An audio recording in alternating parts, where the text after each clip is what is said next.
તો વડોદરામાં હવે રાજકીય યુદ્ધ છેડાયું હોય તેવા સમાચાર સામે આવી રહ્યા છે। વડોદરામાં કોંગ્રેસના ઉમેદવારે હવે અપક્ષના ઉમેદવારને તિલક કરતા માહોલ ગરમાયો છે।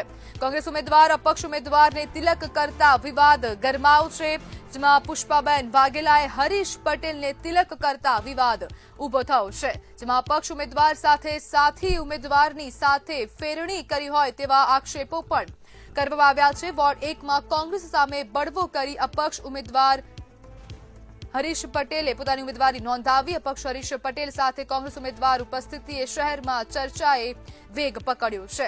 તો વડોદરા ખાતેથી આ સમાચાર સામે આવી રહ્યા છે। પુષ્પાબેન અને હરીશ પટેલે વિજય તિલક કર્યાની ચર્ચા સામે આવી છે, ત્યારે આંબેડકર યાત્રામાં જોડાયા હોવાનું લૂલો બચાવ પણ કહેવામાં આવ્યો છે, જેમાં અપક્ષ ઉમેદવારની સાથે સાથી ઉમેદવારની સાથે ફેરણી કરતા નજરે પડ્યા હતા। સમગ્ર વિઝ્યુઅલ સામે આવ્યા છે, વિડીયો પણ સામે આવ્યા છે। વોર્ડ 1 માં કોંગ્રેસની સામે બળવો કરી અપક્ષ ઉમેદવાર હરીશ પટેલ ની સામે હવે વિવાદ ઉભો થયો છે।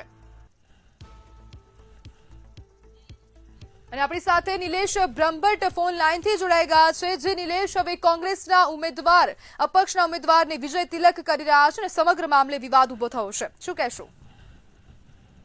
જી, વડોદરા શહેરના કોંગ્રેસના સિનિયર કોર્પોરેટર અને અત્યારે વોર્ડ નંબર 1 માંથી ઉમેદવારી કરતા પુષ્પાબેન વાઘેલાએ કોંગ્રેસના જ પૂર્વ કોર્પોરેટર પણ આ વખતે બળવાખોરી કરી અને અપક્ષ ઉમેદવારી નોંધાવનાર હરીશ પટેલને તિલક કરતા વિવાદ ઉભો થયો છે અને શહેરમાં ચર્ચા છે કે શું પુષ્પાબેન વાઘેલાએ છાણી ગામમાં જે રીતના હરીશ પટેલને સમર્થન મળી રહ્યું છે એ રીતના છાણીમાંથી મત મેળવવા માટે હરીશ પટેલ જોડે ખાનગી સમજૂતી કરી છે।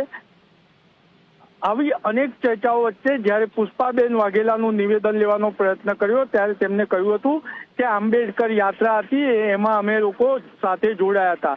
ત્યારે સવાલ એવો ઉભો થાય છે કે જો આંબેડકર યાત્રા હતી તો એમાં માત્ર પુષ્પાબેન વાઘેલા અને પૂર્વ કોર્પોરેટર ઝા દેસાઈ સાથે એડવિન ખ્રિશ્ચન, જેમને પણ વોર્ડ નંબર 1 માંથી બળવાખોરી કોંગ્રેસની કરીને અપક્ષ ઉમેદવારી નોંધાવી છે, આ જ લોકો કેમ અમી રાવત કે ડોક્ટર નિકુલ પટેલ જે ઉમેદવાર છે એ લોકો કેમ નતા?